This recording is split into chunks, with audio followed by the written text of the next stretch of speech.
Good morning, everyone. How are we all doing here on this Wednesday morning? This is Reganelite here. Hello, everyone. Welcome to Good Morning with myself, Reganelite, here on the Wednesday, the 7th of January here. It has just gone 11 o'clock here UK time. We are dual streaming live on youtube.com/Reganelite and on twitch.tv/Reganelite1. After this show, just before 12 o'clock, we're going to switch over. We're basically, it'll be the same live stream, but we're going to go straight into Prime Minister's questions. So if you're not interested in Prime Minister's questions, you can leave before then. But we're going to be doing the Good Morning Show as usual. And then we're going to go into Prime Minister's questions. So we'll be going for about an hour and a half, maybe 2 hours long. And that's when I'll be absolutely starving. So as for reference here. So for those who don't know what we normally do here on the Good Morning Show, for those who are new here, so what we normally do is we do the day's daily quota, we have a look at the weather, and we have a look at what's happening in the news. Today, for this Good Morning Show, guys, we're going to be looking specifically at world news. We're going to be seeing a lot of it's going to be talking, obviously, about Venezuela and Greenland and whatnot, but we'll see what other world news is taking place as well. Just want to add a point of reference as well. Short videos have been recorded for the next couple of days, so they'll be dropping on the usual scheduled times there as well. And there will be, I do apologize for not doing a live stream yesterday after having a lengthy discussions with Team YouTube. I'm not going to get into the details about it today, guys. I might talk about it with Mark tomorrow on with Van Man Talks. I think might be good if to talk with somebody on live stream rather than just giving my thoughts to you guys on it. But I will be appealing. I'll try to see if I can appeal at some point this week as well. But again, I don't want to go into it too much because it's what put me off from live streaming yesterday quite significantly. And I kind of switched off. You guys may have noticed I wasn't in Max's live stream either. I was there, but I wasn't keen to talk to anybody yesterday. I wasn't in the right frame of mind after having lengthy discussions with Team YouTube on that. So. But I will say this, guys, for those, if you want to financially support me in any way and keep me going here on this channel, the best way to do so is either by buying me a coffee or joining the Patreon. Links for both of them in the description, guys. It really does help support me and the work that I do. And I will add your name to these wonderful people who have helped me so far.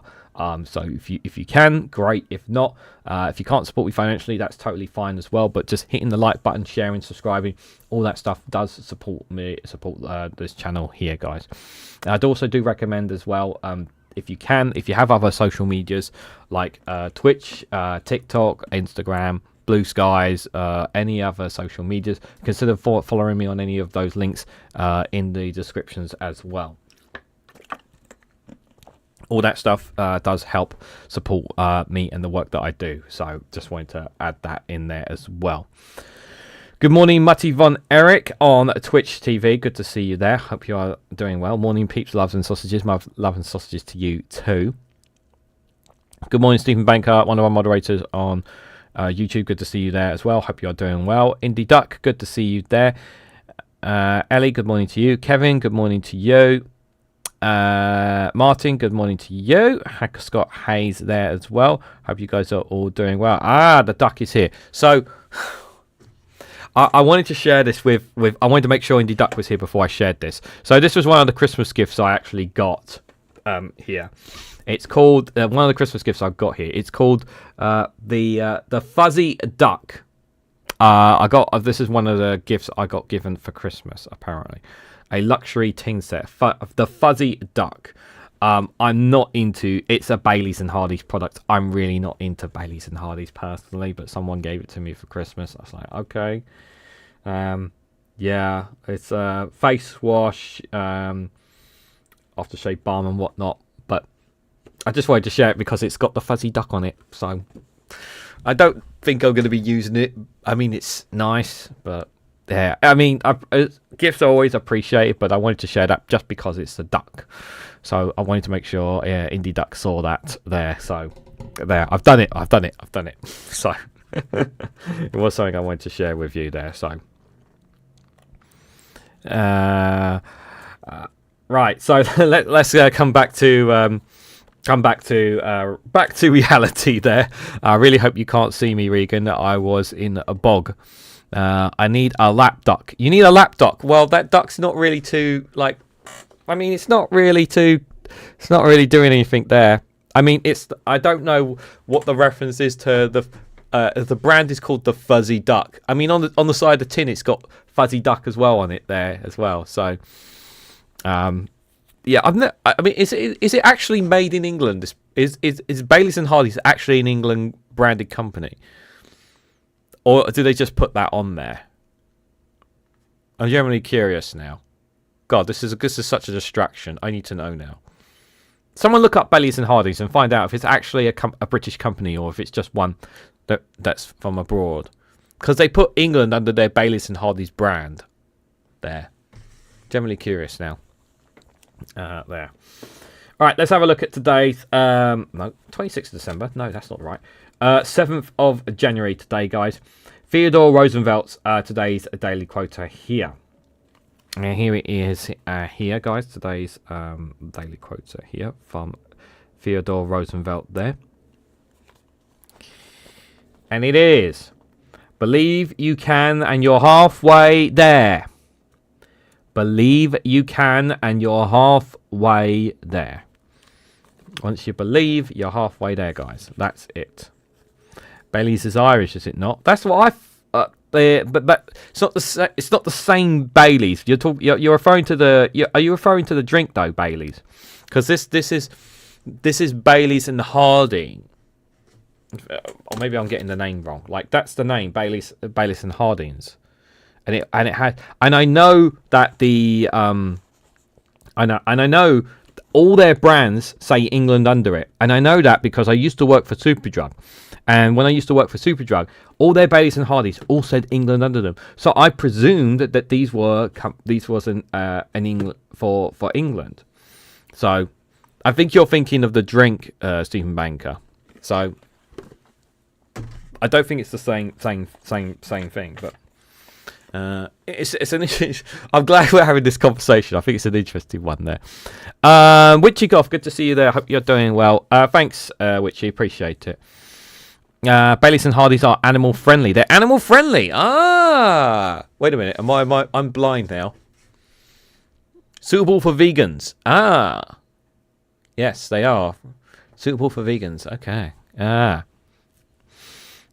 Bought myself a Baileys and Hardys gift for Christmas. It was reduced. Yeah. Get them on the reduced level. Yeah, get them on the reduced level. I hate Baileys. Actually, I like it, but it's someone who tried to kill me loves it. But Irish, yeah. It's a Baileys and not a Baileys. Baileys. Ballis, not Baileys. Yeah, I'm mispronouncing it wrong. You're right, actually, Kevin. I'm mispronouncing it wrong. Baileys. Baileys. Yeah, I'm terrible with my pronunciations, guys. Absolutely crap there. Yes. Morning, person. I hope you're doing well as well. Yeah, my pronunciations are crap as always. That's one thing that will never change from me. One thing that will never change from me. That is for sure, guys. That is for sure.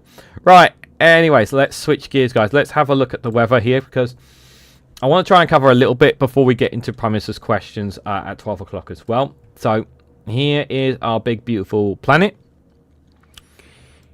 for today at 6 o'clock here.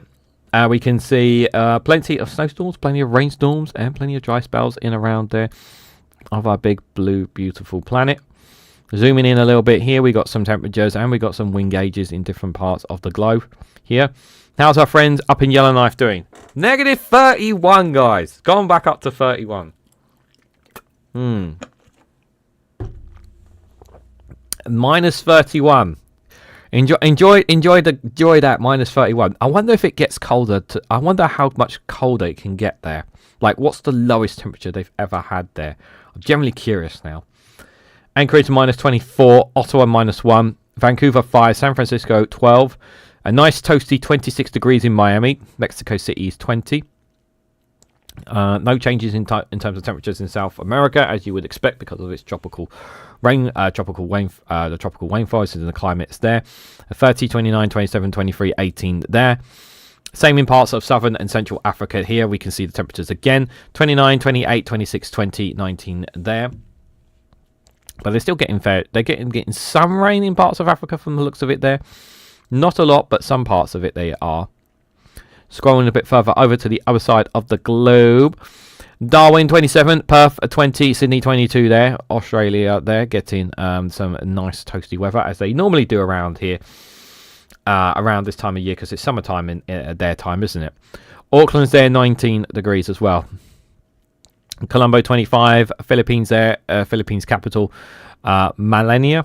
I'd never pronounced their capital right. 25 degrees there, and then literally literally a bit further north, you got Tokyo there, Japan 1 degrees, and Beijing -4. They got another snowstorm there, Japan, from the looks of it there. New Delhi 7, Tashkent 1 there.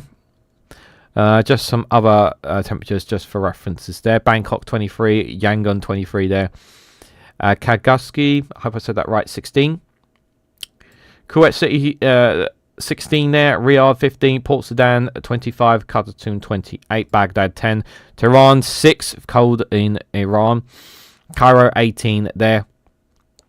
Tisbali 3 there. Volgograd 0 there as well. Let's just have a look at how our friends up in Iceland are also doing.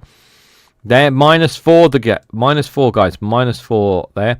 Murkmax -23. Oslo, chilly -8 there as well, guys. Some chilly temperatures indeed. Right, let's have a look and see Europe overall.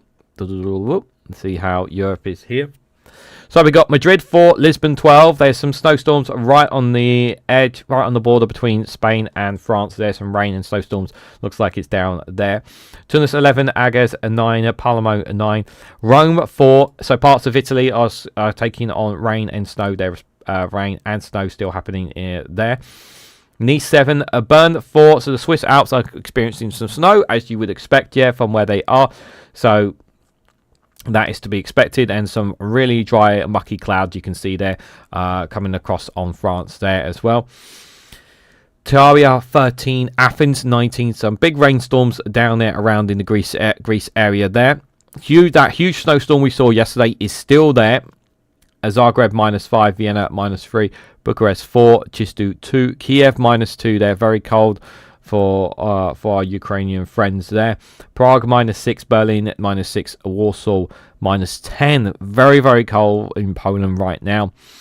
Moscow, a very chilly -5, Minsk -7, Vilnius -7, Riyadh -5, St. Petersburg, a much colder -13 degrees. And of course, during this time of year, parts of Russia would obviously experience lots of snowstorms. As we said, Oslo there -8. Paris and Brussels 1 and 1 degrees, and that snowstorm, some snowstorms there as well. Looking at the UK overall for today, we got Edinburgh 1, Belfast 1, Dublin 4, Manchester 3, London and Cardiff 4 and 3 respectively here. Zoom in a little bit here. These are some of the temperatures that we'll be experiencing today, later on, and some of the wind gauges here. The temperatures around 3 and 4 degrees in parts of England here. Colchester 3, Milton Keynes 3, London 4, of course, Gravesend 4, Hastings 4, Brighton 4, Portsmouth 5 there, Winchester 2, Glastonbury 4 there, Swindon 2 there, Yeovil 3, Weymouth down at south there at 6 here. We've got Plymouth there 8, Plymouth 8, Torquay 7 there with some rain and showers that they're expecting later on today, but the temperature's a little bit warmer the further to the edge you go there. St Mary's Airport all the way in the end there at 11 degrees, despite they're experiencing some high winds there from the looks of it there. Bristol there 3 degrees. Moving into Wales here, we can see Cardiff 3, Swansea 5, Tenby 7 there, St Davis 7 degrees, Fishguard 6 there. Some warmer temperatures on the coast, but much chillier in other parts of Wales there. We can see 2, 3 and 1 degrees in some parts here. There's also some tiny scatters of showers around for today as well. Again, for reference, this is at 6 o'clock today is what these temperature gauges are expecting. Moving into the Midlands and from away from Wales into the Midlands of England here, 2, 3 degrees in most parts of the England here. Moving further far up into the north of England, Hull 3, Beverley 3, Castleford 2, Southport 5, Wigan 3, Blackpool 5, Haringey 2, York 2, Scarborough 3 there. Again, very cold temperatures here. Moving up from the north of England into the south of Scotland as we keep going further up, we can see those temperatures do start to drop a little bit more as we've moved further north there. Carlisle 2, Hexham 2 there. Dumfries 0, Langholm 0, Moffat 0 there.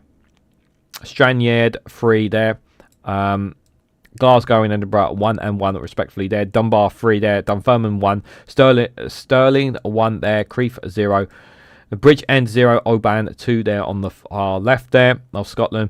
Moving a bit further into the central and northern parts of Scotland here. We've got some snowstorms expected as well today. Dundee 1. Stonehaven 2. Aberdeen 2. Fort Williams -1 there. And you can see this snowstorm popping up here on the northeastern side of Scotland coming down here. Frasenburg 3 there. Inverness 0 and Dornach 0 there. Ullapool 1 there. I hope I said that right.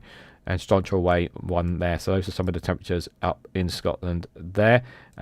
Just let me have a quick look at our friends across the pond in Northern Ireland. Londonderry 3. Ballymella 2. We can see some rain and snowstorms in Northern Ireland expected today as well. Belfast 3, Armagh 2 and Omagh 2 there. We've got Castletown, Peel and Ramsey 5, 5 and 5 respectively there. Check out Sweden, says Indy Duck. Is they going to show much of Sweden? They're not. They don't. It doesn't look like they forecast Sweden. They're going to show any of Sweden. They're not going to give any of Sweden's. Yeah, they're not giving any of Sweden's temperatures or gauges here because it's the BBC. You would have thought they would have done at least Stockholm. They can't even give Stockholm. They can't even give the temperatures for Stockholm.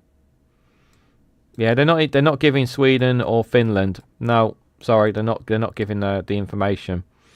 Not giving the information on them. Sorry. Yeah, I know, it's ridiculous. I don't know why they don't. They should at least by their standards, they should be at least giving the temperature for the capital at least. They should be doing that at least. I think that's ridiculous. Right, let's move into the next couple of days. No, go away, please. My tab's working fine, thank you.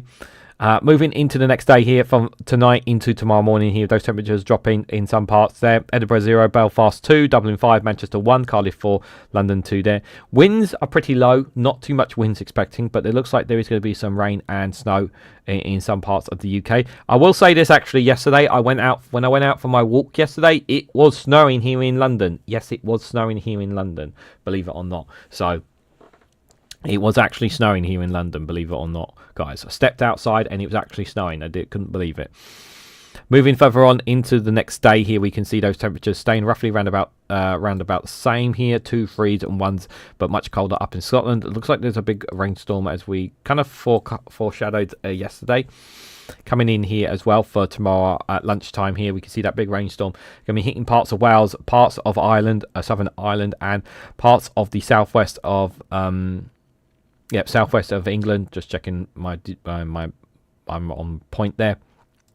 Cardiff 5, London 4, Manchester 4, Dublin 5, Belfast 3, Edinburgh 2 for tomorrow lunchtime there. But moving a bit further on into the day, that storm, you can tell it's quite a big ferocious storm, is going to be hitting tomorrow, guys.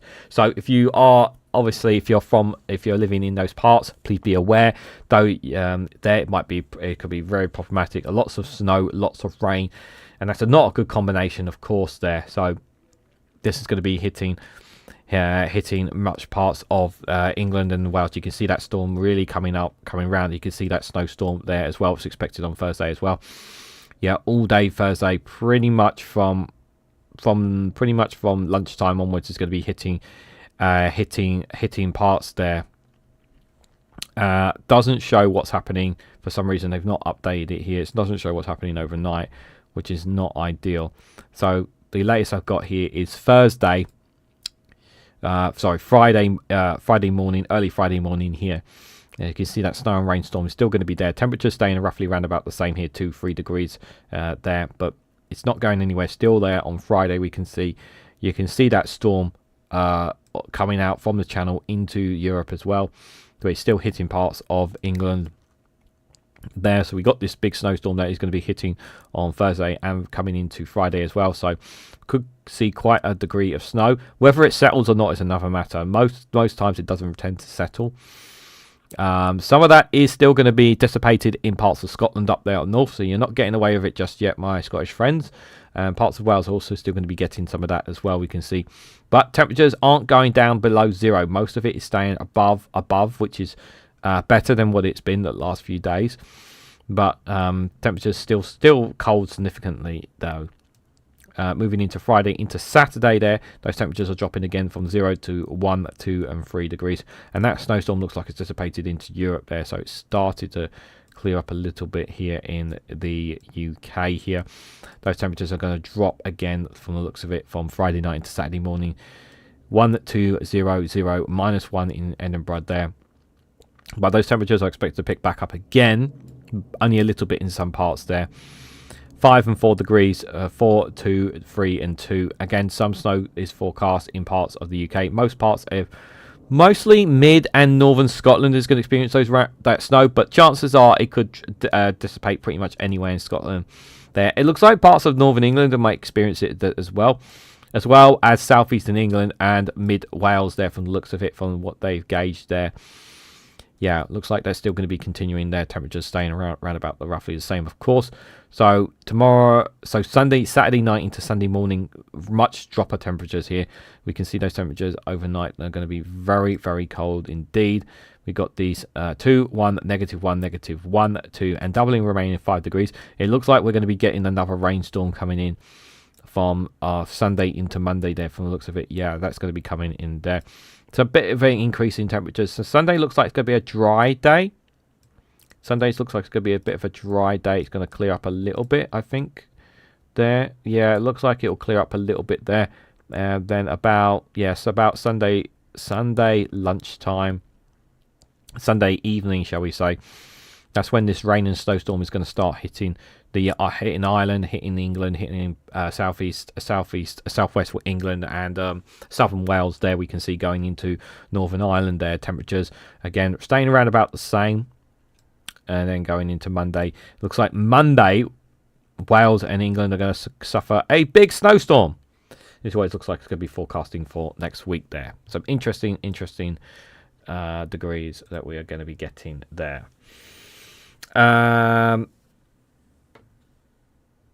Well done for finding Sweden without labels, Regan. Well, if I don't know every single country on the planet, but I'd be pretty amiss if I didn't know where Sweden was on the. I'd be pretty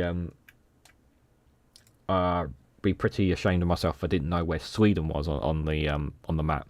But there's still a lot of countries that I don't 100% know, but I have a rough idea where most of them are. If you throw a name out there, I have a rough idea of where they would be geography-wise.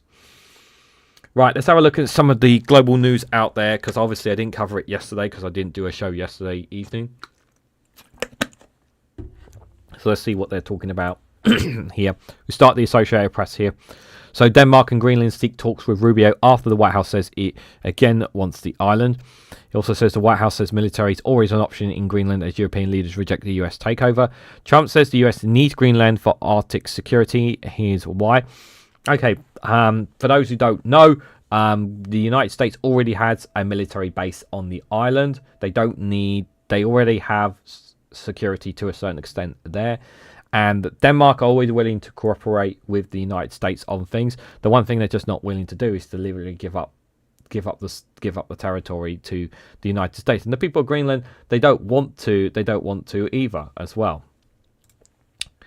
If it was up for the Greenlandic people, they would rather be independent than under the US or under Denmark for that matter. They've actually stated that on when this topic came up before in the past. So Denmark and Greenland are seeking a meeting with US Secretary of State Marco Rubio after the Trump administration doubled down on its intention to take over the strategic Arctic island at Danish territory. So tensions escalated after the White House said on Tuesday that the US military is always an option, even as a series of European leaders reject President Donald Trump's renewed calls for the US to take over Greenland, citing strategic reasons. Danish Prime Minister Mette Frederiksen warned earlier this week that a US takeover would amount to the end of NATO's military alliance. The leaders of France, Germany, Italy, Poland, Spain, and the UK joined her in a statement Tuesday reaffirming that the mineral-rich island belongs to its people. Their statement defended the sovereignty of Greenland, which is self-governing territory of Denmark and thus a part of NATO. And Trump has floated since this first time the idea of acquiring Greenland, arguing that the US needs to control the world's largest island to ensure its own security in the face of rising threats from Russia and China in the Arctic. They don't need to control the island. Okay, this point about from a security point of view is absolute bollocks. They have security on the island. They have a base on the island. They don't need to own the island. They're part of NATO. So this is just a way of them trying to acquire it for themselves. And they want to acquire resources from Greenland as well. That's another thing that this is also about.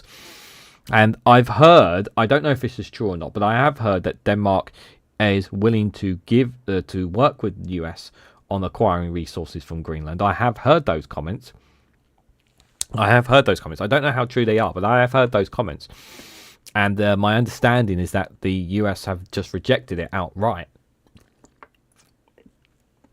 Which seems kind of silly if you actually want the resources from Greenland. But I guess they don't want to give...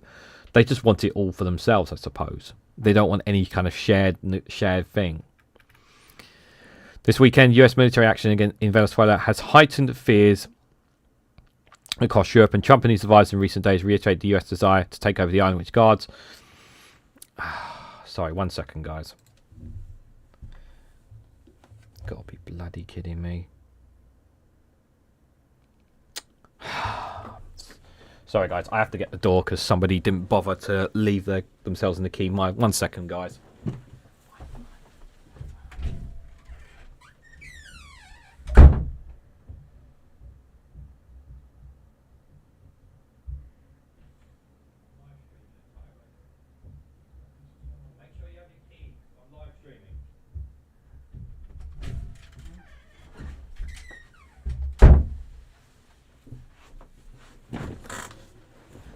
Absolute donut. Didn't bother bringing his key. Sorry about that. The Danish Foreign Minister Lars Løkke Rasmussen and his Green Atlantic counterpart Vivian Morris have requested a meeting with Rubio in the near future, according to a statement posted Tuesday to Greenland's government website. Previous requests for a sit-down meeting were not successful, the statement said. While most US Republicans have supported Trump's statement, Senator Jean Sherrill and Form Tillis, the Democrat and Republican co-chairs of the bipartisan Senate NATO Observer Group, blasted Trump's rhetoric in his statement on Tuesday. When Denmark and Greenland make it clear that Greenland is not for sale, the United States must honour its treaty obligations and respect the sovereignty and territorial integrity of the Kingdom of Denmark. Well, they obviously don't respect that because of what they did in Venezuela. Any suggestion that our nation would be subject to a fellow nation ally to coerce or external pressures undermines the very principle of self-determination that our alliance exists to defend. French Foreign Minister said he spoke by phone on Tuesday Rubio, who dismissed the idea of a Venezuelan-style operation in Greenland. In the United States, there's a massive support for the country belonging to NATO, and remember that from day one to the next would be compromised by any form of aggression towards another member of NATO. Asked if he has a plan in case Trump does claim Remain, Barrett said they won't engage in fiction diplomacy. Yeah, I don't know. Like, it's a very difficult situation. The question is actually the thing is right now they're not going to make a move. They're not going to make any. I don't think they're going to make any move right now. And I've said this. I've said this on the Good Morning Show on Monday. It's too cold for them to acquire Greenland. If they're going to do it, they're going to do it during the summertime. That's when they're going to try and do it. Trump administration said it's withholding social safety net money from 5 states over fraud concerns. This is regarding originally from Minnesota. There was a case in Minnesota. The governor there, Tim Walz, is apparently is something related to him, and he's actually stepping down from. He's actually going to step down as governor. There, he's not going to renew his interest there. He's proper fallen from grace over that fraud situation in Minnesota there. So it started with there, but the Trump administration is saying they're withholding it in other Democratic states, but they have no reasons to do so, which means basically that the Democratic states have got to take the Trump administration to court. He can't keep quiet, can he? Even though I told him that I was live streaming. He knows that I'm live streaming at this time. Sorry, guys. CIA turncoat Edris Ames, who sold US secrets to the Soviets, dies at prison at the age of 84. Trump sidelines Nobel winner Bachiko and Venezuela's opposition, leaving Morado's party in power. Trump says US to get 30 to 50 million barrels of oil from Venezuela at market price. Trump's former Russian advisor said Russia offered US free reign in Venezuela in exchange for Ukraine. Well, you know, you gotta be kidding me. These people. Notorious New York City area Toshioka confesses to a 1965 killing. Iran's army chief threatens premature attack over a rhetoric targeting country after Trump's comments. Netanyahu tries to calm tensions after Israeli bus runs over and kills ultra-Orthodox boy. Their tensions are not good in Israel, just in Israel as well. South Korean leader said he has asked China's Xi to act as mediator on North Korea's issues. No snow, no problem. The Plaxic slopes surrounded by sheep that produce Britain's top skiers. Are you... What? Wow. So that's our solution to keep Britain instead for skiers. Yeah, okay. Good morning, user. I hope you're doing well there. Any other interesting things? How decade ago is counted Donald Trump's rose to power in Venezuela.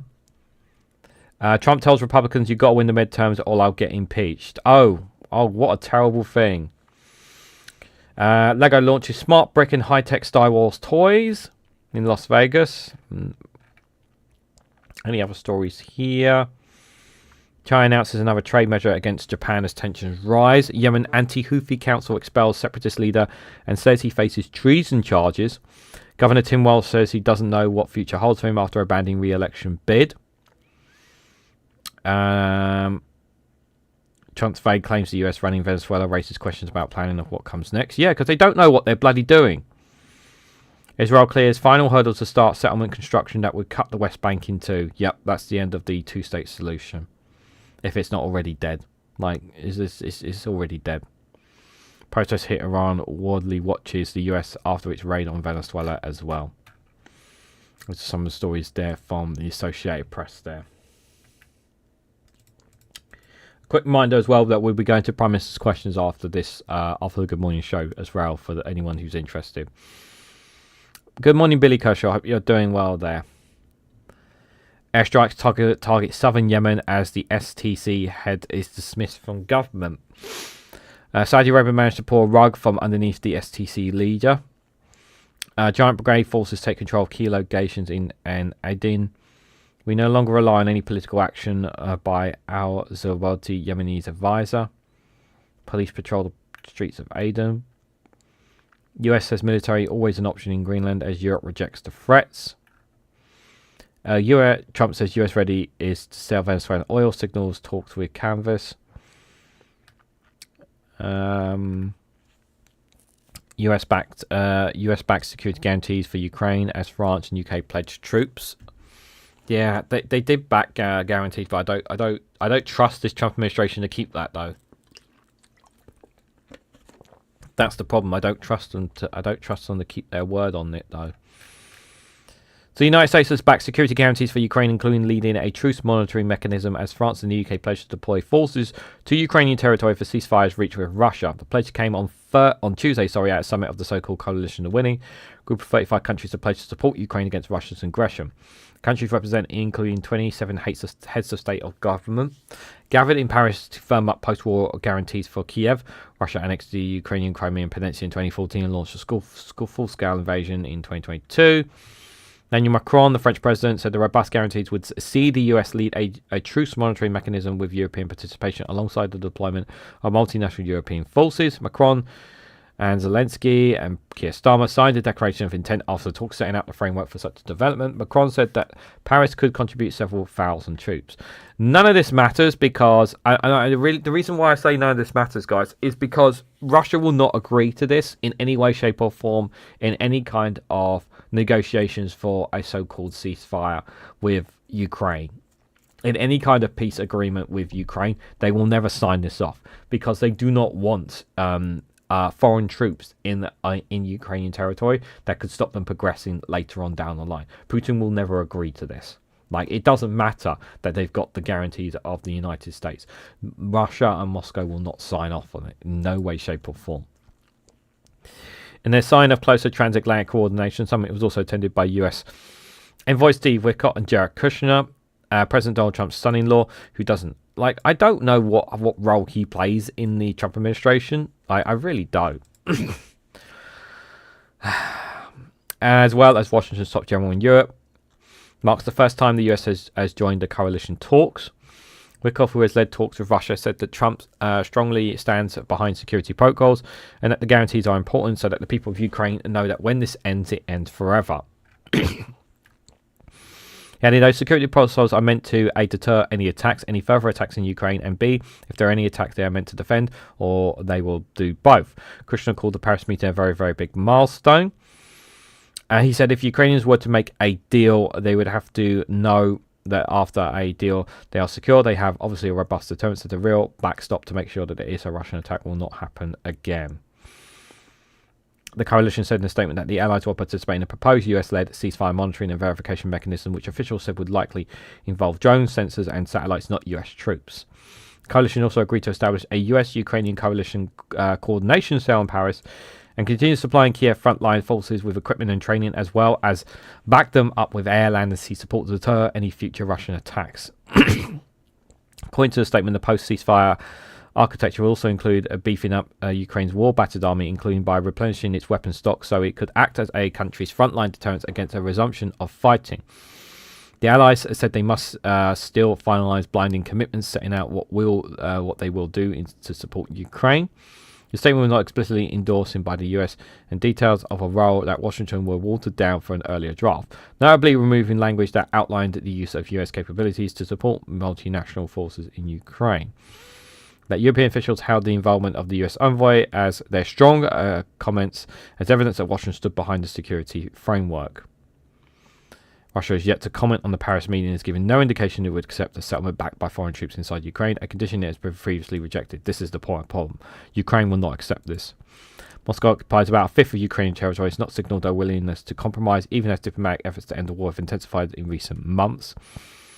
Starmer said the meeting had made excellent progress, with caution that the hardest yards are still ahead, noting that Russia's attacks on Ukraine continued. He said people only would be possible if Russia compromises. Russia are not going to compromise. I've already said this. They are not going to compromise. How many times have we said that Russia are not going to move? They're not going to move on their issues. Judgeries, good morning to you. Hope you are doing well there. Anybody else lurking in the chats? What else they've got here? Let's see. Just obviously, only deal Russia will agree to is always land and a bottle of vodka, says Indie Duck. Probably. Trump steals more like fat orange disaster, says Stephen Banker. They have summer in Greenland. They do have a summer. It's still a very cold summer. It's still a very cold summer. It's just very cold. You can't actually. I don't actually know what the temperatures are very, very cold up there. The numbers are like minus 40 right now. I don't know if they ever reached 0 degrees on Greenland. I can't answer that. How strong are Latin American military forces as they face US threats? And we've seen that story already. Price hikes, queues and tensions. Venezuela swappers uneasy after US bombing. Al Jazeera have done some pretty good coverage of what's been happening. I wouldn't take it from the US media too much on what's been from the US mainstream media on what's been happening with regards to Venezuela's responses. Global news outlets like Al Jazeera and others are probably better to look at rather than even outside British media, because they'll give a bit more clearer picture of what people actually feel and say on the ground. Closing his eyes why Russia's Putin quiet on the US abduction of Morado. Trump's abduction of Morado escalates concerns with potential war with Iran as well. Yeah, that is true.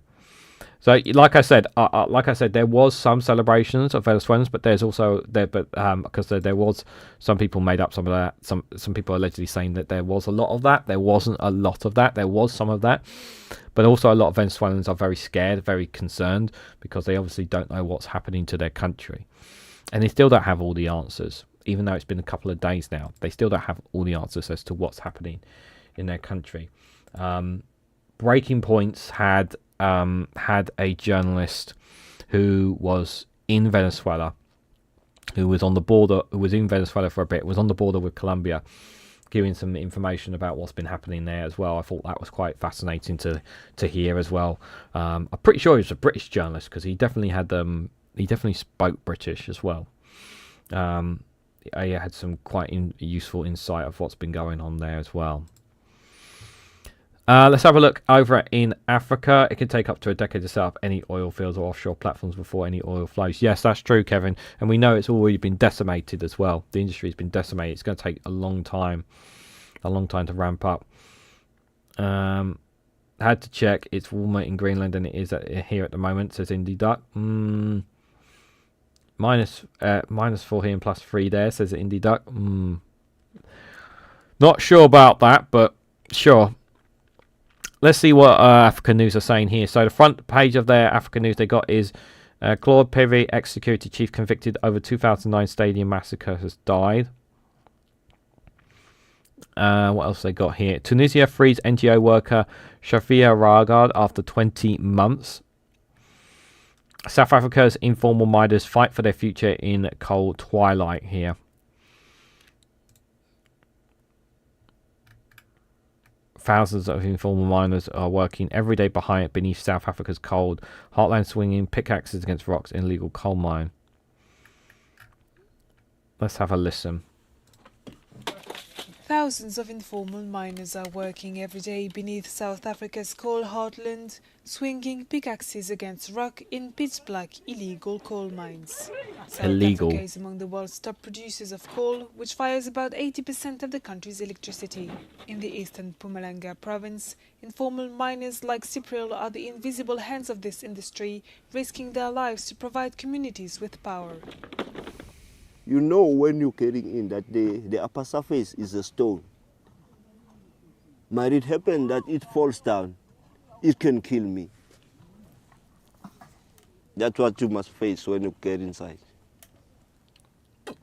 Take all the fears, shove it away. I don't know how, but the government calls Cypriel and others like him illegal miners, but they prefer the term artisanal mining. They argue that their work, though unauthorized, is essential to the local community. These things we're doing here is playing a big role to the communities, because this coal, we transport it from here to communities. So those people, they used to cook, to make it warm themselves. In 2021, South Africa signed a Just Energy Transition Partnership deal with wealthy nations. But in the city of Ermelo, locals fear that this government-led transition to green energy might leave them behind again. So for us, just transition means transitioning from large-scale, destructive extraction form of mining into a sustainable, artisanal and small-scale mining sector. That is to ensure that no one is left behind, especially the informal sector, the historically disadvantaged South Africans who have never been given an opportunity. Ermelo's artisanal miners have applied for a collective mining permit, but the process is costly and slow. They remain hopeful that there is a space for them in a more just South African mining industry. This is, if you want to move, this is a prime example of, if you want a nation or if you want parts of the world to move away from these industries, you've got to be able to give people, you've got to be able to provide them with alternative jobs, alternative ways. You can't just expect these people who are doing it, they're doing this illegally, right? You can't expect them to just simply switch off the coal taps and the coal mines and work that they're doing when they literally need this to survive. They literally need that coal to survive. As they said in the video, they need it to heat their homes, they need it to cook, they need it for all sorts of things. Yeah, that coal resource is vital to them and other other parts of the country, right? So what do? Well, you have to provide alternatives. You have to provide alternative jobs. You have to provide alternative ways for them to cook, alternative ways for them to be able to warm their homes. We need to. You have to provide that to them. You can't just tell them to turn it off. Like, this is a prime example when we talk about climate issues on the EcoFlex show, myself and One Angry Pagan. This is a prime example of where, like, the people here, they need this. They need this to survive. Literally need this to survive. And you can't just expect them to turn off the taps. I'm all for green transition, but it has to be done the right way. There is a way of doing it, and one of the ways you don't do it is by forcing people and pushing through this change and transition. What Margaret Thatcher did, destroying our manufacturing industry, our industrial industry, our mining industry, the way she did it was utterly disgusting and horrible. She destroyed communities, she destroyed livelihoods, she destroyed people by literally pushing people out of these industries, with no alternative whatsoever. You can't do that these days. You've got to provide alternatives. You've got to, and it all comes with money as well, which, of course, as they've stated there, they don't have the money for it. So what do? Well, they just carry on because there's no other alternatives here. Wichigov, who has lived in South Africa, understands this much better, will understand this in the chat better than I do. So South Africa government failure. And these townships are all over South Africa. As you can see, the trees are already gone. Yeah, because they for burning, for keeping warm. Yeah, of course. Elon would just say, give them all robots. Yeah, he would say, but there's no electricity or informal settlements for water either. Yeah, okay, there may be some power lines here, but it's really not that much. Many use gas. Yep, gas as well. Mossad Bay, one of the cheapest gas fuels in South Africa, and makes it cheap.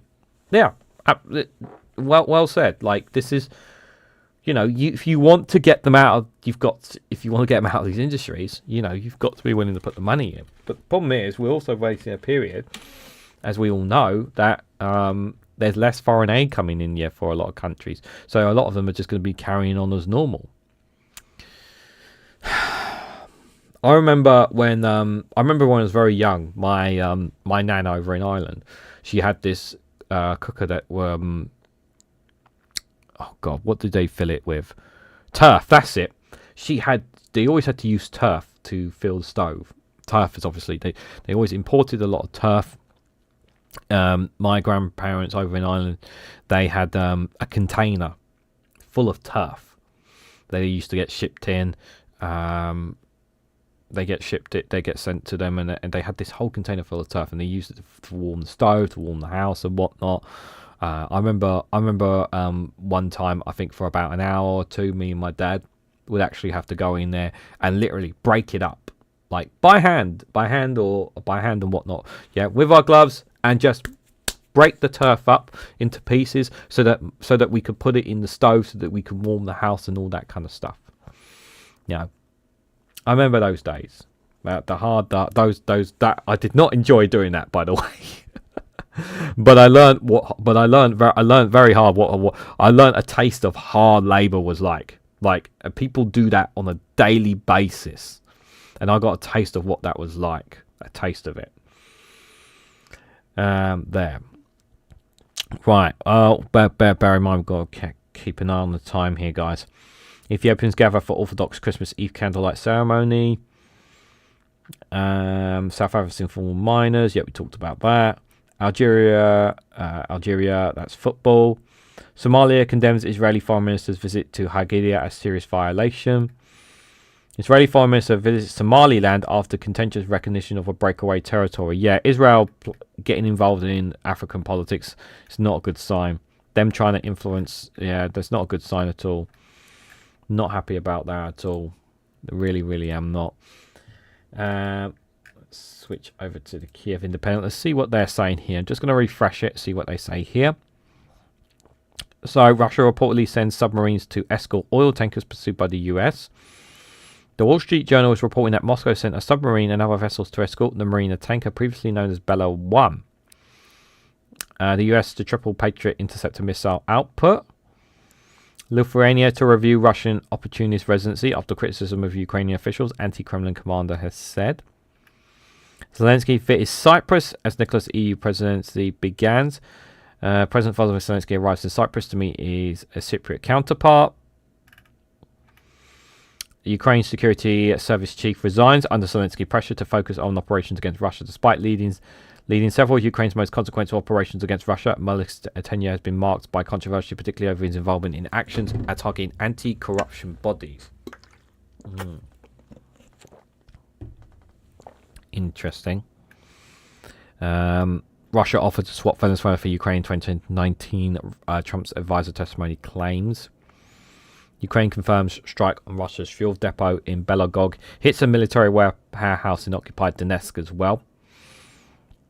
Czech-led ammunition initiative for Ukraine will continue. Babis has said, I've decided, even after consulting with coalition partners, that we will not disrupt the ammunition initiative. The project will continue and the Czech Republic will be in the role of coordinator. The Czech Prime Minister announced on the 6th of January.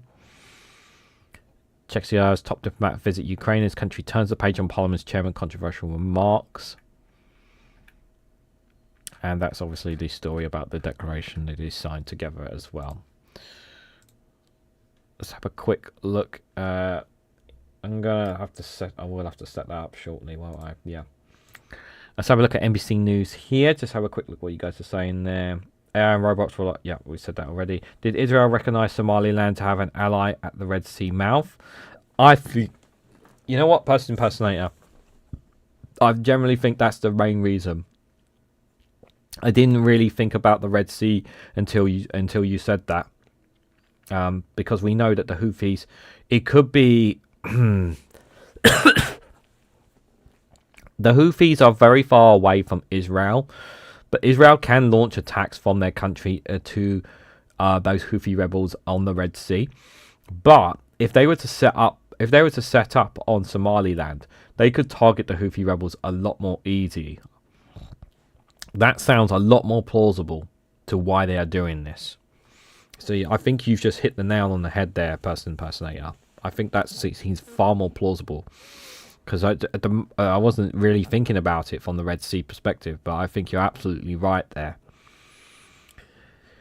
Tense calm on the streets of Caracas marks Venezuelans' fear and uncertainty. Yeah, there's been lots of governments been cracking down on any dissent because the same government is still in charge. Cubans brace for even more economic devastation amid threat of no Venezuelan oil. Well, is Russia going to be... Well, I don't know. It sounds crazy, but is Russia going to be able to transfer oil from them to... Can they transfer oil from where they are to Cuba? Is it possible for them? I don't know if they can do that or not. Greenland talk there, which we already heard about. Baywatch reboot boosted by Hollywood's $750 million tax credit program, hoping to save industry jobs. Yemen's anti-Houthi council expels separatist leader. Yeah, we saw that already. Texas crackdown on teachers for post about Charlie Kirk union lawsuit has said. My advice is, if you're in America, don't mention Charlie Kirk unless you're asked about it, or just encourage people not to talk about him because it's too politicized, especially in the classroom. Video shows security forces firing tear gas at protesters as Iran crackdown kills dozens. There's the Baywatch reboot. Judge orders Lindsay Halligan to explain why she's still serving as U.S. attorney. Michael Reagan, the eldest son of President Ronald Reagan, dies at the age of 80. The shooter who killed Brown students, MIT professor, have been planning for months, officials have said. They've known about it been planning it for months, apparently. Marauder and his wife were injured at the U.S. forces burst into a compound, apparently, as well. GDP shows little interest in limiting Trump's war powers as he dials up foreign taunts. Republican turned Democrat George Conway is running for Congress to fight Trumpianism there.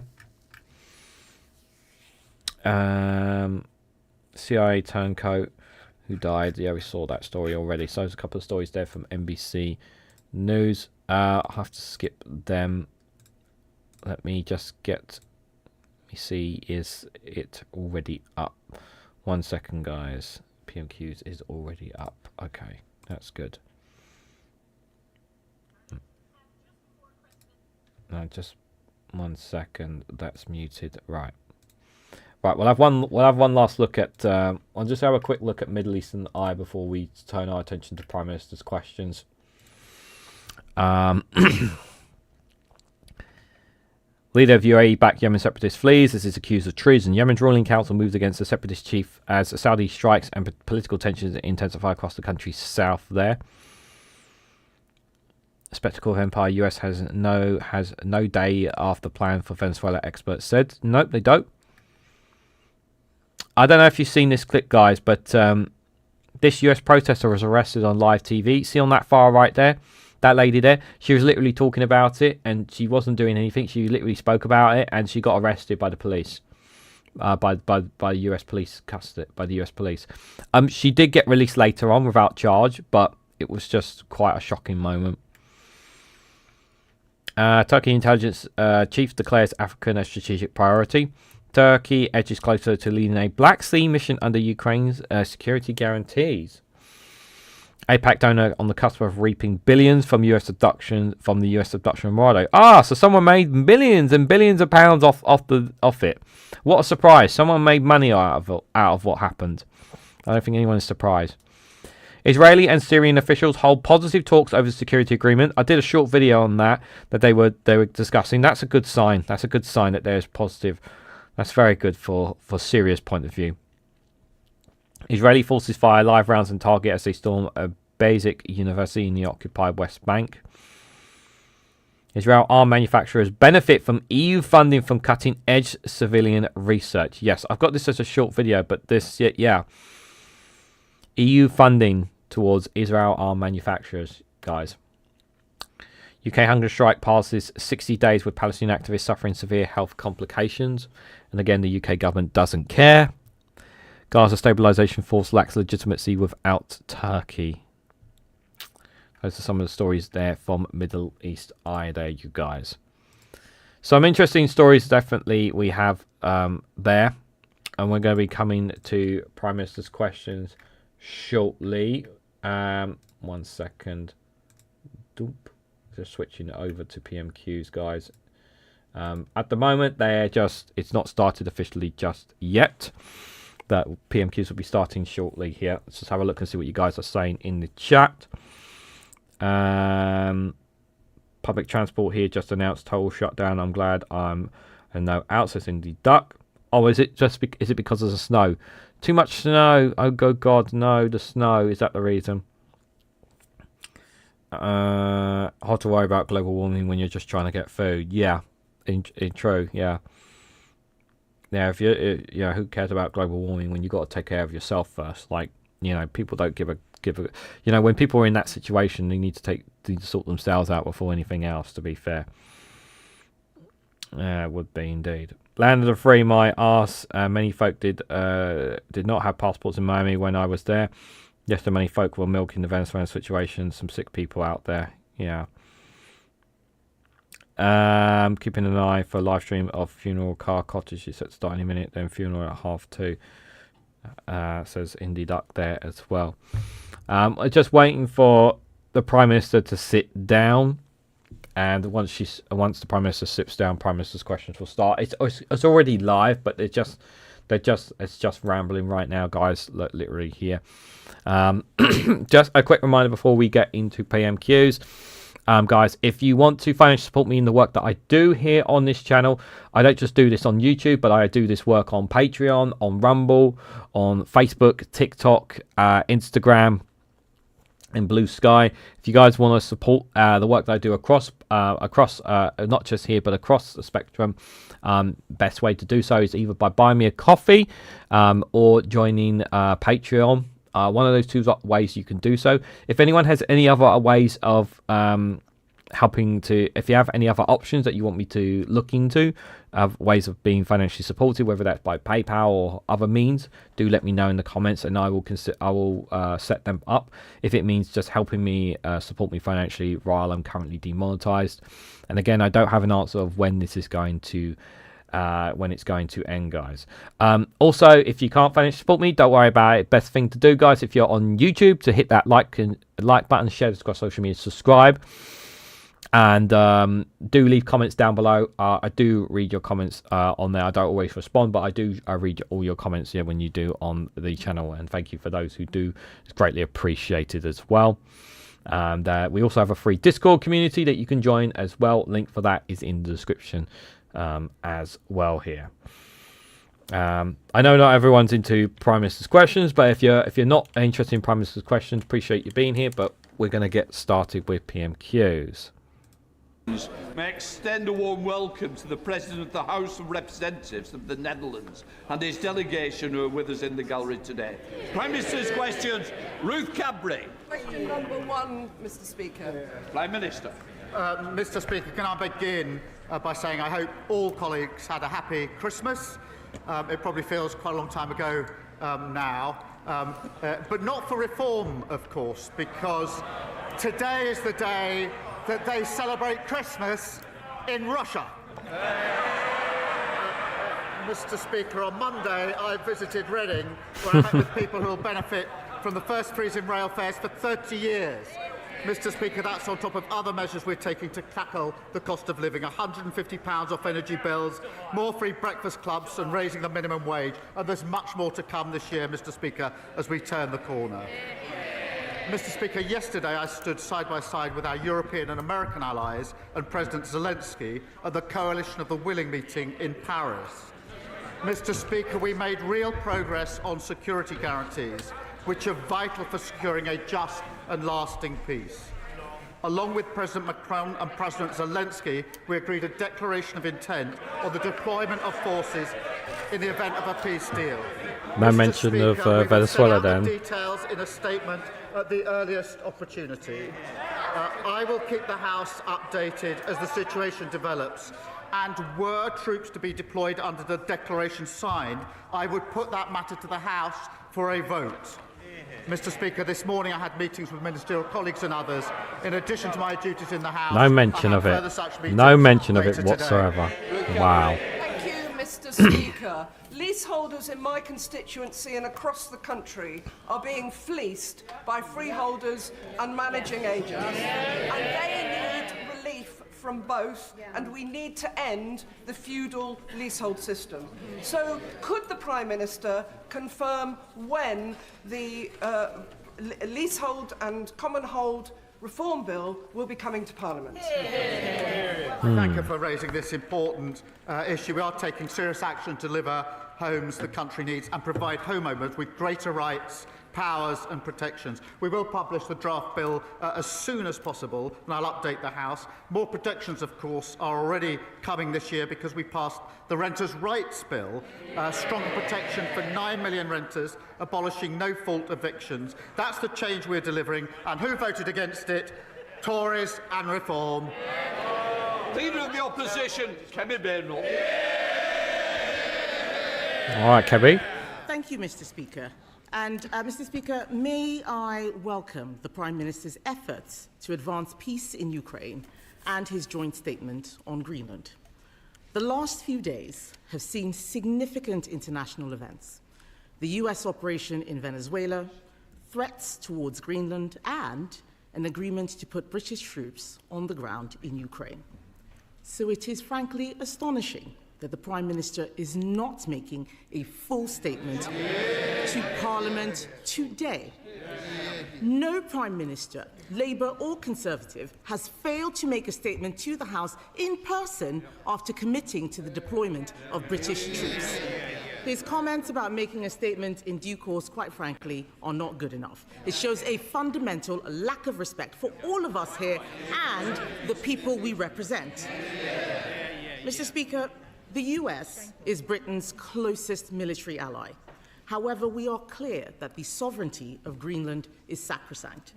So can the Prime Minister tell us What influence is he bringing to bear with the US administration to ensure that is respected? None.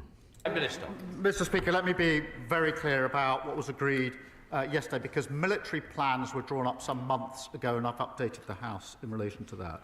Yesterday was a political declaration that sits under those military plans. If there were to be deployment, there would have to be a legal instrument. Mr. Speaker, deployment would only be after a ceasefire to support Ukraine's capabilities, to conduct deterrent operations, and to construct and protect military hubs. Mr. Speaker, there will be a statement to the House at the earliest opportunity. There could hardly be an opportunity.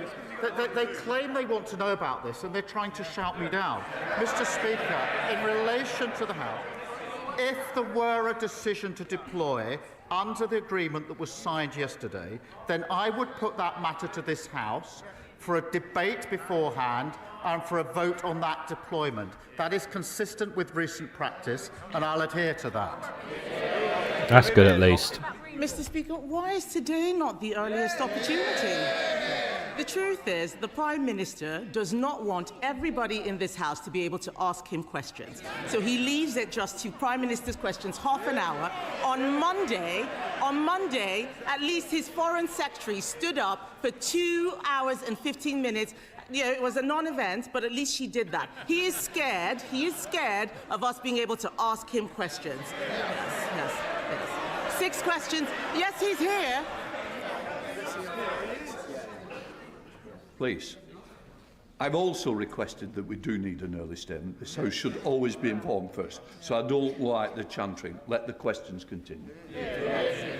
Well, one of them asked, but he is here. He's got no choice but to be here for Prime Minister's questions. That's why he's here. If he could skip this, we know he would do. But back to the matter at hand, Mr. Speaker. We all agree, all of us here agree, I think most of us here agree, that NATO is the bedrock of our security. The future of Greenland is of fundamental importance to the future of the alliance. And I am sure that the Prime Minister agrees that it is essential for NATO leaders, including and especially the US, to meet. Will the Prime Minister call for an urgent meeting of NATO leaders? Prime Minister. Mr. Speaker, she says she wants to hear about Ukraine. She's got 6 questions. She's not even asking a second question about what we did yesterday. She's got the opportunity. Mr. Speaker, in relation... Sorry, can I help the Prime Minister? You don't need to worry about the responsibility of the questions of the opposition. That's the urgent. Mr. Speaker, NATO is the single most important and effective military alliance the world has ever seen. In the 18 months we've been in power, I've done everything within my ability to strengthen NATO.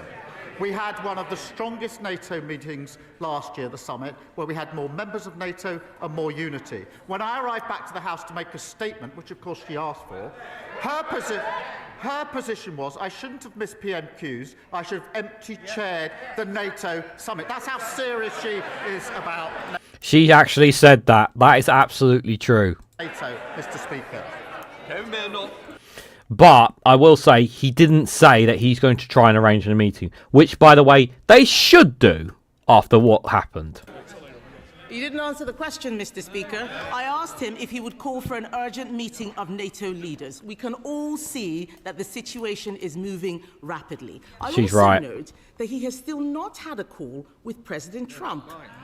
That is concerning 4 days after the events in Venezuela.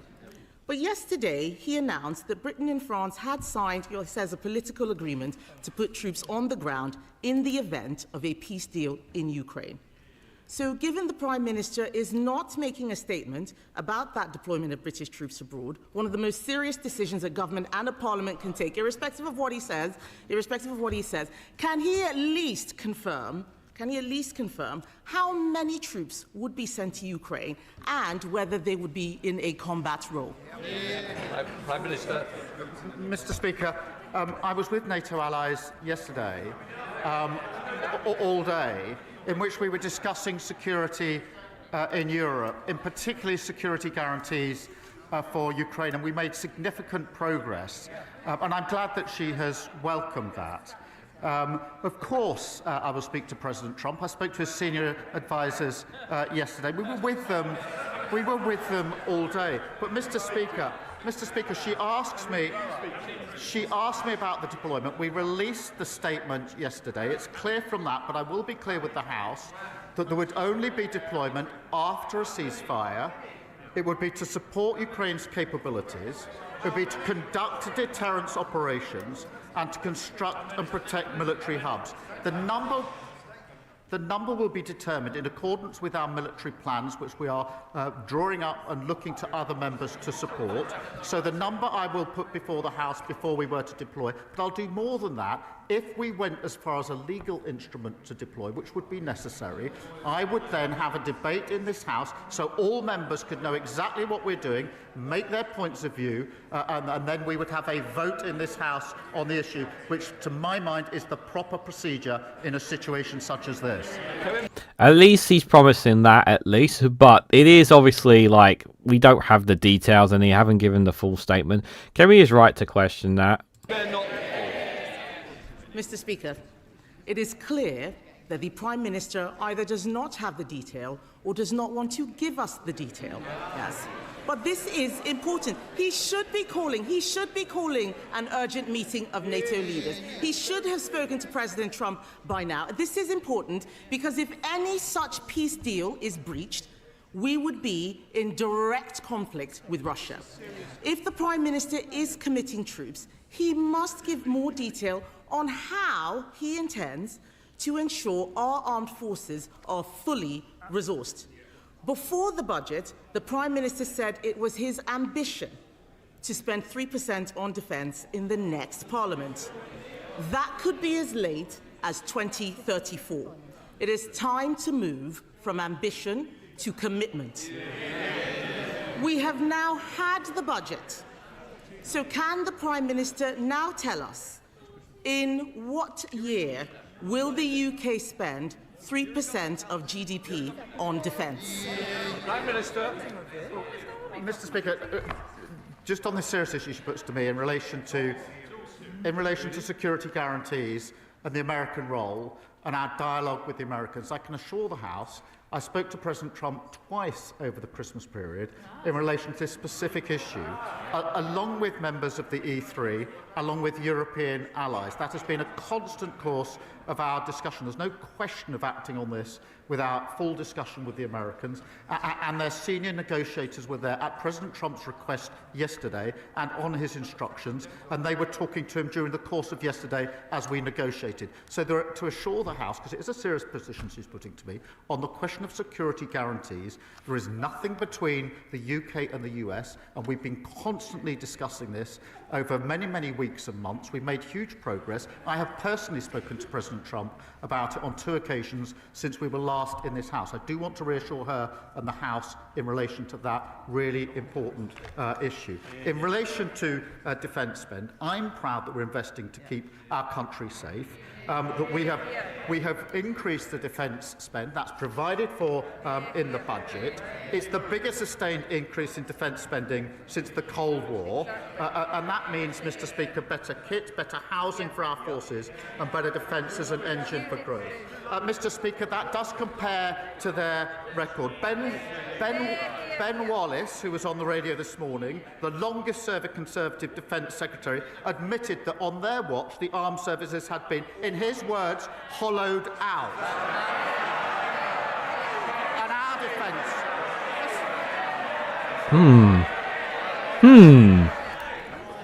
Mr. Cartledge, you expect a lot. I expect something back, and that's silence. Prime Minister. Mr. Speaker, they shout shame. I'll pass that on to Ben Wallace. Mr. Speaker, the defence spending that we've put in place is 3 years earlier than the unfunded plan that they left behind at the last election. Mr. Speaker, I heard what... Oh, wait for it. What Ben Wallace said was that spending had fallen under all governments. 3%, the last time The last time, Mr. Speaker, the last time spending was at 3% was under a Conservative government. And yes, while we welcome the increase, something that we supported, can I remind the House that this is a man who sat in the shadow cabinet and tried to make Prime Minister a man who said we shouldn't even be in NATO at all. So I don't need to take any lectures from him.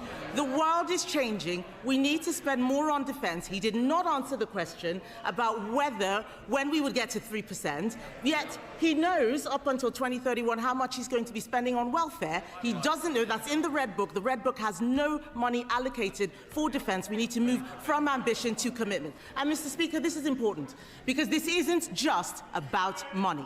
If the Prime Minister is deploying troops to Ukraine, those troops need to know that we have their backs. Yeah. Last week, 7 former SAS commanders, 7 former SAS commanders warned that Labour's Northern Ireland Troubles Bill will wreck our special forces. Yeah. Not me, that's the SAS. In November, 9 retired 4-star generals warned that his bill was a direct threat to national security. Yeah. And even his own Northern Ireland Veterans Commissioner has said our veterans are being treated worse than terrorists. So, Mr. Speaker, is it not madness to be putting veterans in the dock for serving their country at the same time he is deploying today's soldiers into Ukraine? Let me just say this with regards to the veterans, obviously. What happened in I want to be very clear about what happened with the Troubles and whatnot. There were British soldiers who did absolutely terrible and horrible things there, okay? There have been, allegedly, and there were British soldiers who have done terrible things in Afghanistan and in Iraq, both on those things. Yeah. Now, it's really important that there is accountability for those who are basically, well, not. I don't know whether they're following orders or not, but doing things that they should not be doing. They need to be held accountable for that. Do I think? I don't think Labour and the Conservatives have done far worse for our veterans. Let's be clear about that. The Labour have made some improvements since they've come into power, but yeah, we still have homeless veterans still in the UK, which is absolutely outrageous as well. Mr. Speaker, that was embarrassing. She said that Ben Wallace was talking about all government. They were in power for 14 years and they hollowed out our armed forces. Copyright Ben Wallace. Secondly, she talks about the shadow cabinet. She has in her shadow cabinet a shadow attorney general who is advising Abramovich at the same time as we are imposing sanctions on Russia and trying to use that money to support Ukraine. How can someone sit in her shadow cabinet advising someone trying to escape sanctions and pretend that their policy is to support us on sanctions? And Mr. Speaker, when it comes to Northern Ireland, they are the party that gave immunity to IRA terrorists, terrorists who killed British soldiers. Their flawed act was struck down by the courts, which left our veterans with no legal protection whatsoever. We're introducing a fair and transparent process with a package of rights and protections for our veterans. And Mr. Speaker, there is no equivalence between our armed forces who fought bravely in Northern Ireland and terrorist groups. And if the Leader of the Opposition wants to go back, if her position is, to their old flawed legislation and give immunity to the IRA, she should stand up now and say so. Mr. Speaker, let me start by talking about the Shadow Attorney General. Yes. Yeah. Do they know what the Shadow Attorney General is doing? He is defending veterans pro bono against the actions of this government. On this side of the House, Mr. Speaker, we will defend those who defended us. But why don't we talk about the actual Attorney General who is sitting in Cabinet, the man who defended Jerry Adams, the man who's trying to bring Shamima Begum back into the country, the man who is helping to surrender the Chagos Islands. Oh, my God. I will take our Shadow Attorney General every day of the week against his Attorney General. Mr. Speaker, we protect our veterans. I want the Prime Minister to know we protect our veterans. That is a lie. They did not protect veterans under the 14 years that they were in power. And there are hundreds of examples of the Conservatives making life worse for veterans. They did fuck all for them. Let me be clear about that.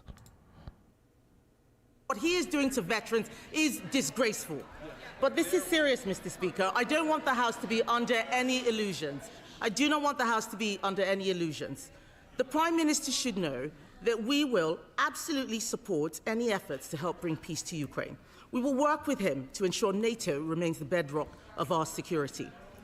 But we cannot write a blank check when he is also surrendering the Chagos Islands, surrendering our veterans to lawfare, and surrendering to his backbenchers by prioritising welfare handouts over defence spending, as if the world has not become more dangerous. So, Mr. Speaker, isn't it time the Prime Minister changed course and for once put the British national interest first?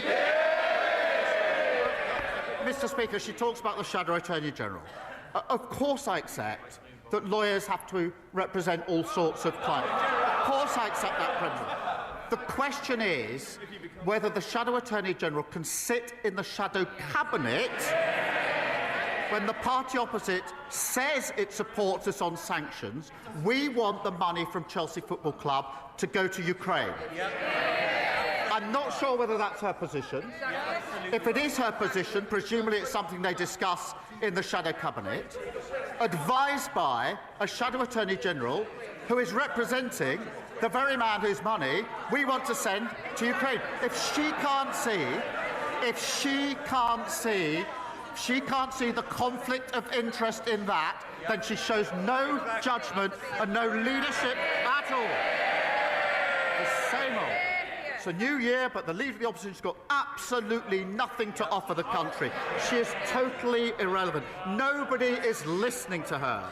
Nobody's listening to you. This is the year when on this side we turn a corner, people benefit from the decisions we made, £150 off energy bills, freezing rail fares and lifting 500,000 children out of poverty. We're turning the corner and there's much more to come.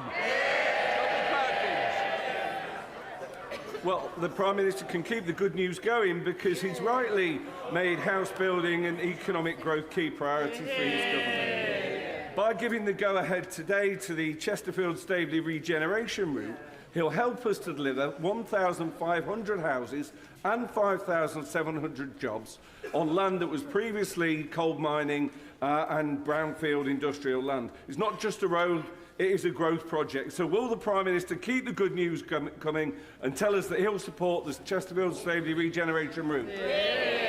Well, can I thank him for that question? I know that he's working hard on this scheme. As he knows, land investigation works are currently taking place to help establish the final costs. The Road Minister is looking closely at the scheme alongside about 40 others. We will prioritise schemes that deliver faster journeys and unlock new homes and jobs.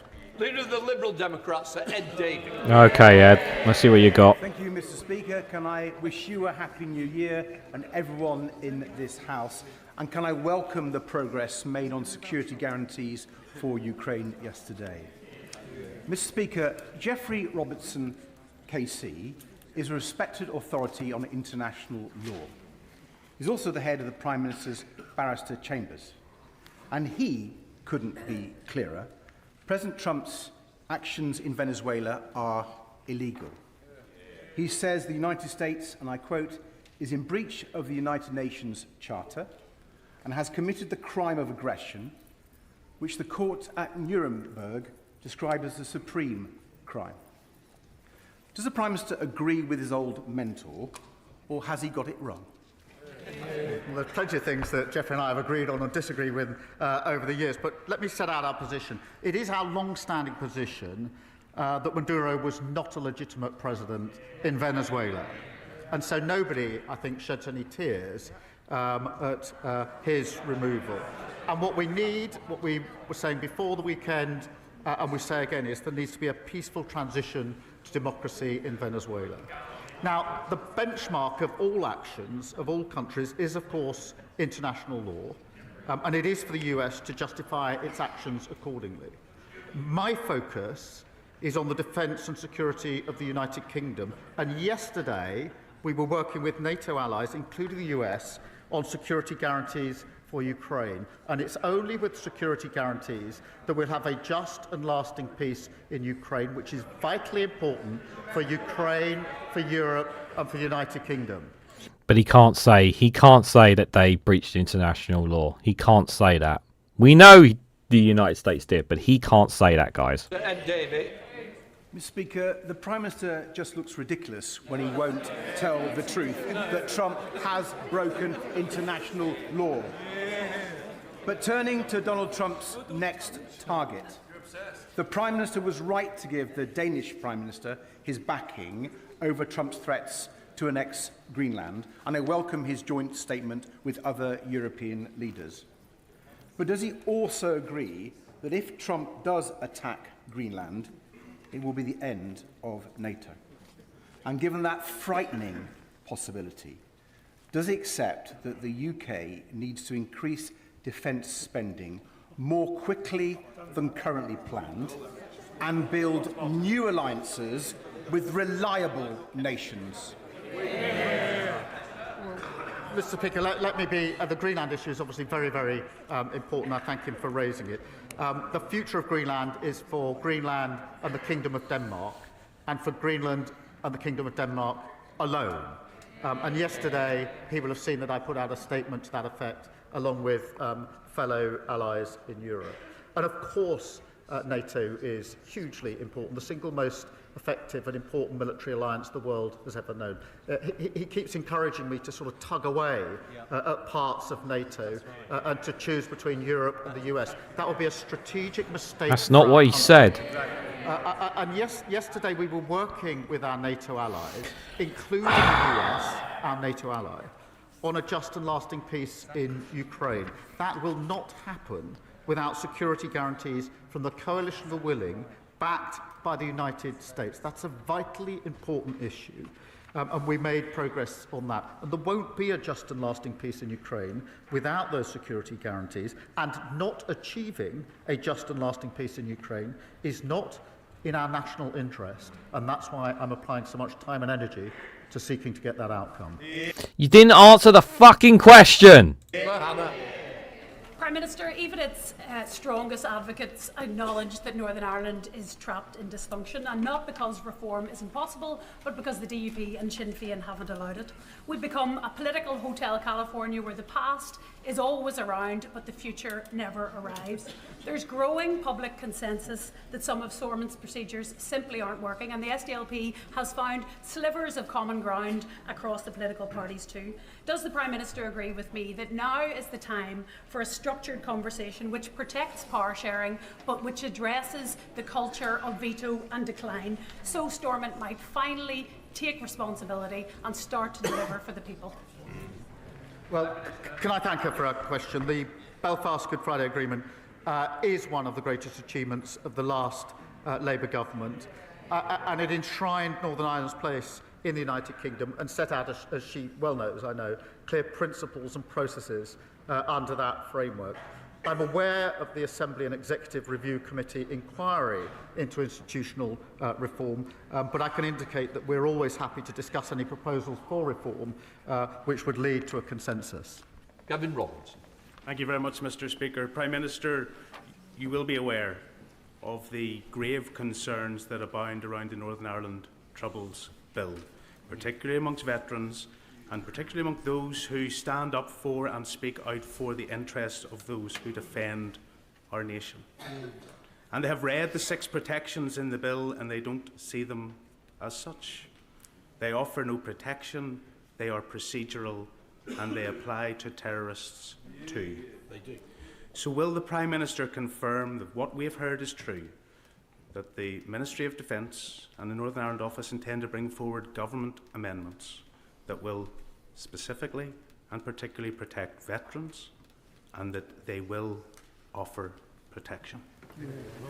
Well, can I thank him for his question, and I know how deeply he feels about these issues. The bill, as he knows, will put in place new measures designed specifically to protect veterans. These safeguards have been developed with veterans in mind after carefully listening to their concerns.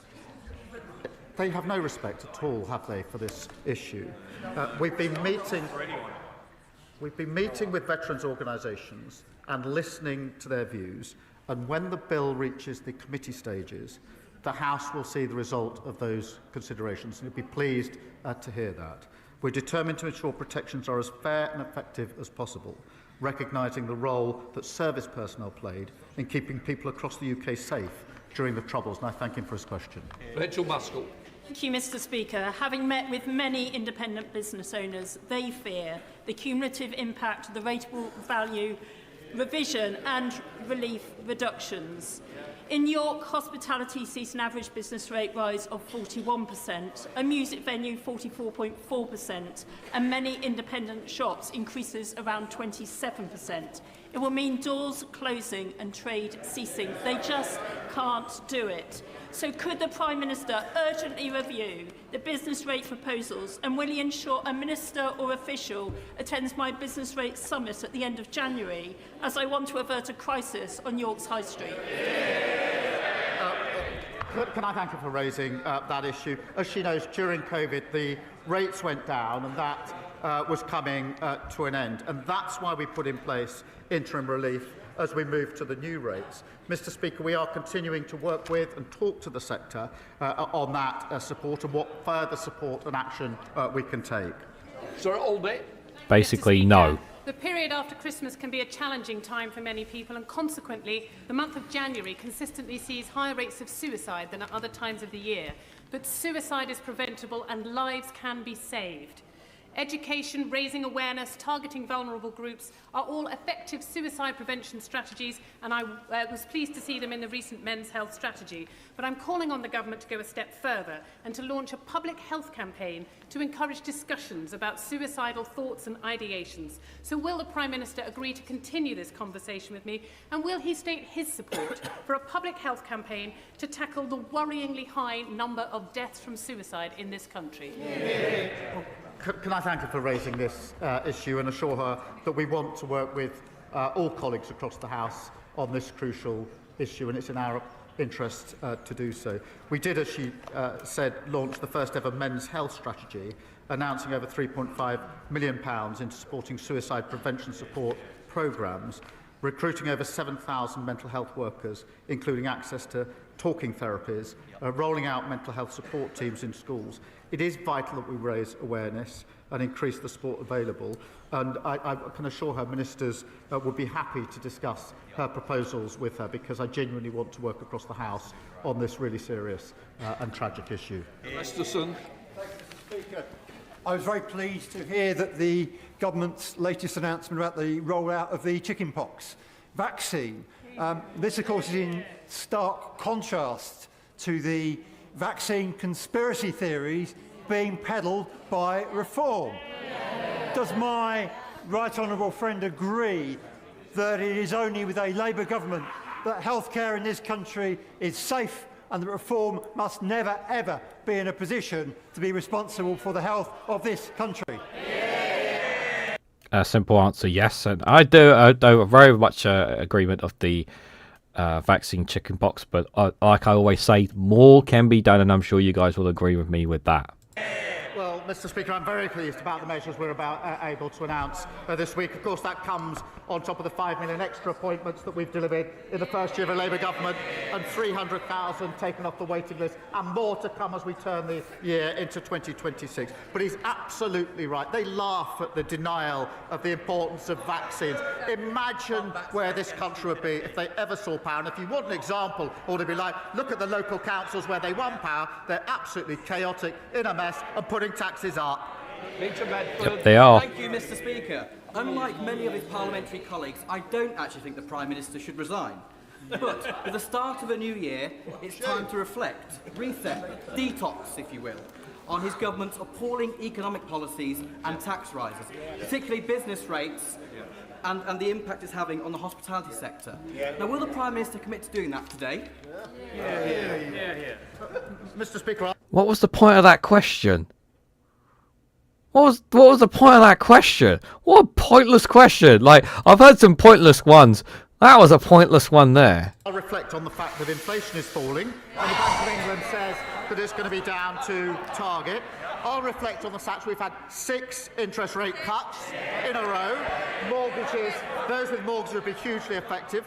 I'll reflect on the fact the IMF say we're going to have the second highest growth in 2025, defying the forecast. And I'd remind them that under them we had inflation at 11%, the worst parliament on living standards on record, and the leader of the opposition thinks that Liz Truss was 100% right to crash the economy. They're literally the only people who think that anybody should be listening to them. Nobody is.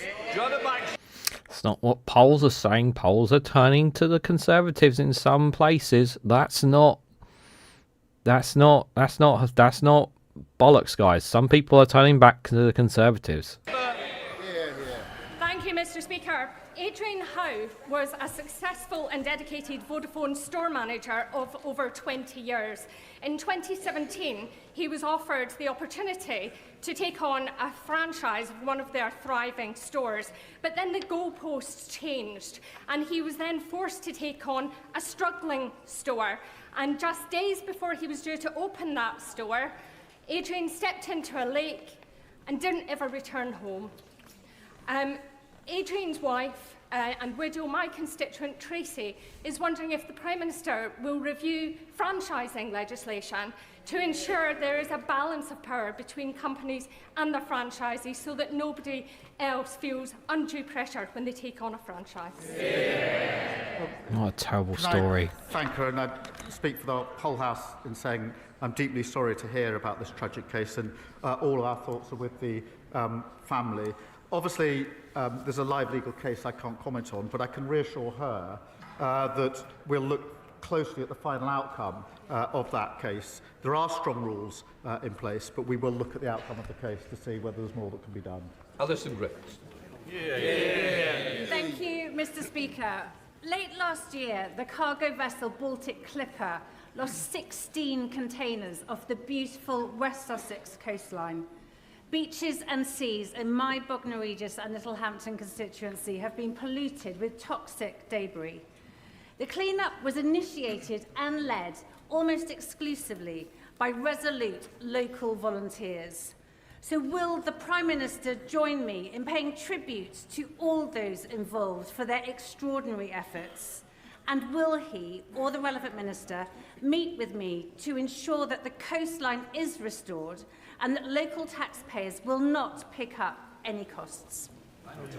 Well, let me join her in paying tribute to the agencies and the local volunteers who supported the clean-up efforts. They're the very best, and I do pay tribute to them and join her in doing that. Liability sits with the polluter, and agencies and her local authority should work with the responsible party to recover the costs. I will make sure that she gets the meeting that she has asked it for with the appropriate minister. Fabian Hamilton. I wonder who was responsible for that pollution, guys. Answers on a postcard, please.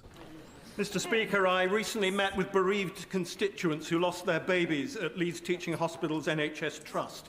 Now, understandably, their confidence in the system is at an all-time low, and they want answers about the circumstances in which at least 56 babies and 2 mothers have died in recent years. So will the Prime Minister update the House on what steps he is taking to ensure that an inquiry uncovers the factors which led to these deaths, to confirm Donna Ockenden as chair of that inquiry, and to join me in paying tribute to the courageous families campaigning to ensure that nobody has to suffer the same tragedy again?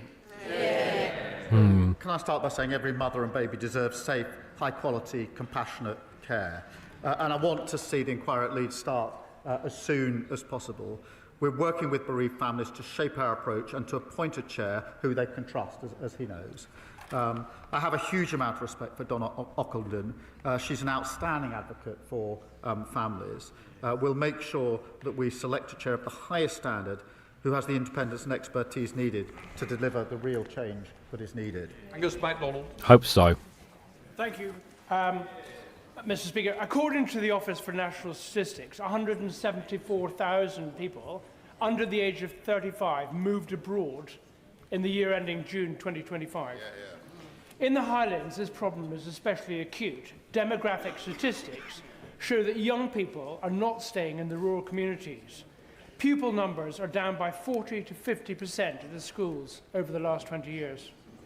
Rural depopulation and youth emigration are two sides of the same story. Lack of opportunity. Yep. We have a demographic crisis.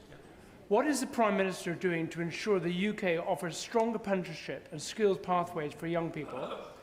And does he agree that the SNP's failure in Scotland, diverting away 170 million intended for apprenticeships and skills development, shows exactly what happens when opportunity is not delivered?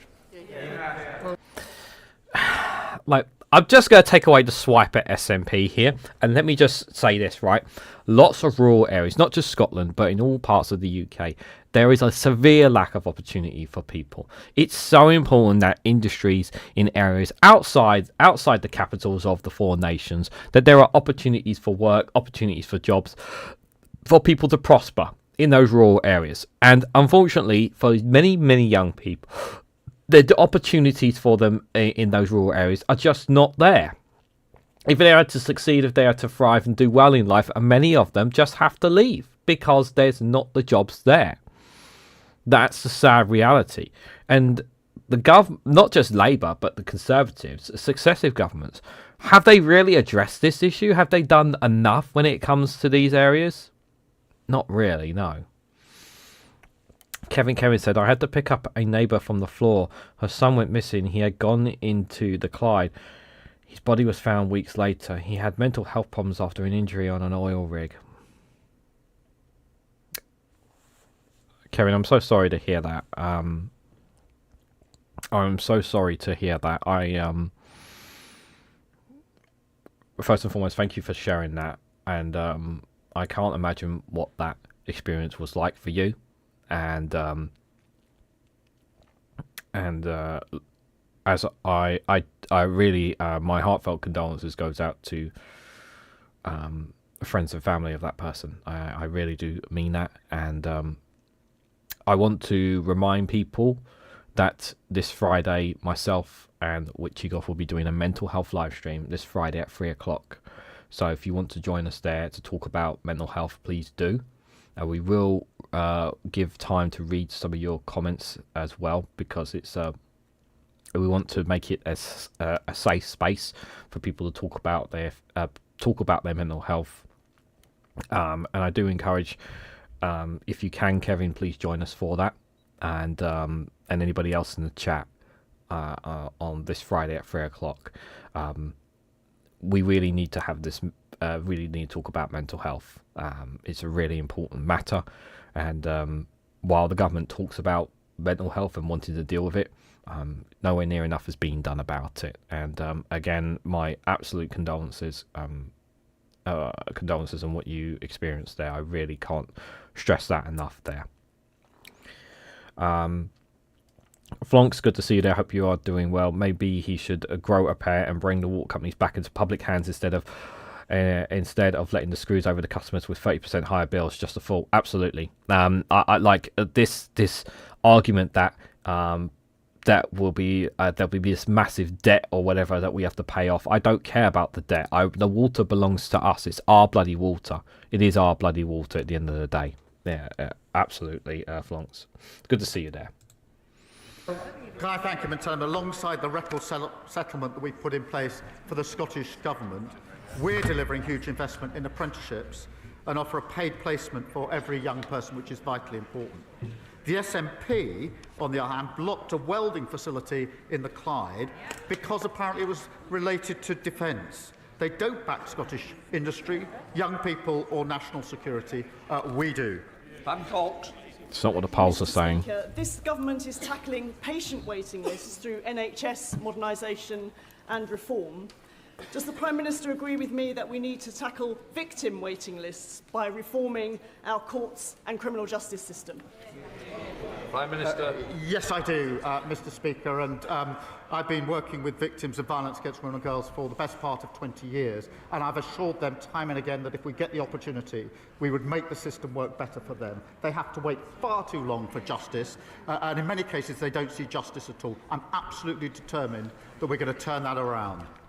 Yeah, the answer is money. If you're not going to put money in, you're not turning that around. You've got to put money into the system to help do that. We need to put money in so that we can hire more judges, having more courts opened in order to do that. You've got to put the money in to do that. Final question, Winnie Morton. Mr. Speaker, the Prime Minister promised not to bulldoze the countryside, but under Labour, green fields in Aldridge Brownhills, Donald Road, Birch Lane and Bosty Lane are now under threat. Will he accept that his housing target can be met without destroying our farmland and our countryside, but by reusing empty homes and brownfield land? Or was this just yet another promise he never meant to keep? We're not going to plough through farmland. We're going to make sensible proposals to build houses, something they failed to do in 14 long years. So young people now have not got the dream of home ownership because the inheritance we got from them. We're going to turn that around. All right, that's the end of PMQs, guys. I want to say thank you to everyone who came along. What did I think of the first PMQs? I thought there was some decent throws from Kemi. She's come out. She's definitely a lot more gusto this year in the Prime Minister's question, her first one there. Does she have is all the information she put out right or 100% accurate? Time will tell. But I thought she and Starmer were very careful with their questions. They weren't really throwing, like, Kemi doesn't want to attack the US. Starmer doesn't want to attack the US. And you can tell Ed Davey was wanting to drive the knife in when it came to the US over what happened with Venezuela there. As for some of the other questions, I thought some of them were very reasonable. There was one pointless question from a pointless Conservative asking a dumb question, which I thought was a complete, utter waste of time. We didn't hear from the SNP, we didn't hear from the Greens, and we didn't hear from Reform, which I thought was disappointing. Regardless of how you feel about the political parties, I always say this: every political party should be allowed at least one question per Prime Minister's questions, and we didn't hear from... we heard from one or two Liberal Democrats, of course, as well as the leader, but mainly it was Tories taking some questions there as well, and obviously on the a lot on the Northern Ireland situation, which is not a subject really I know enough about to comment on, so I tend to avoid commenting on the Northern Ireland situation. I think there's lots of other content creators who have much better knowledge on it than I will, so it's not really a place for me to comment on.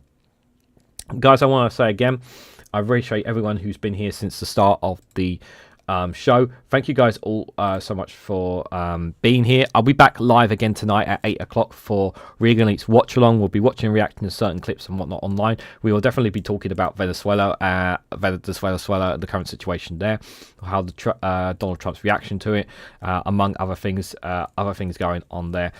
So there's be plenty of stuff to look at tonight there, guys.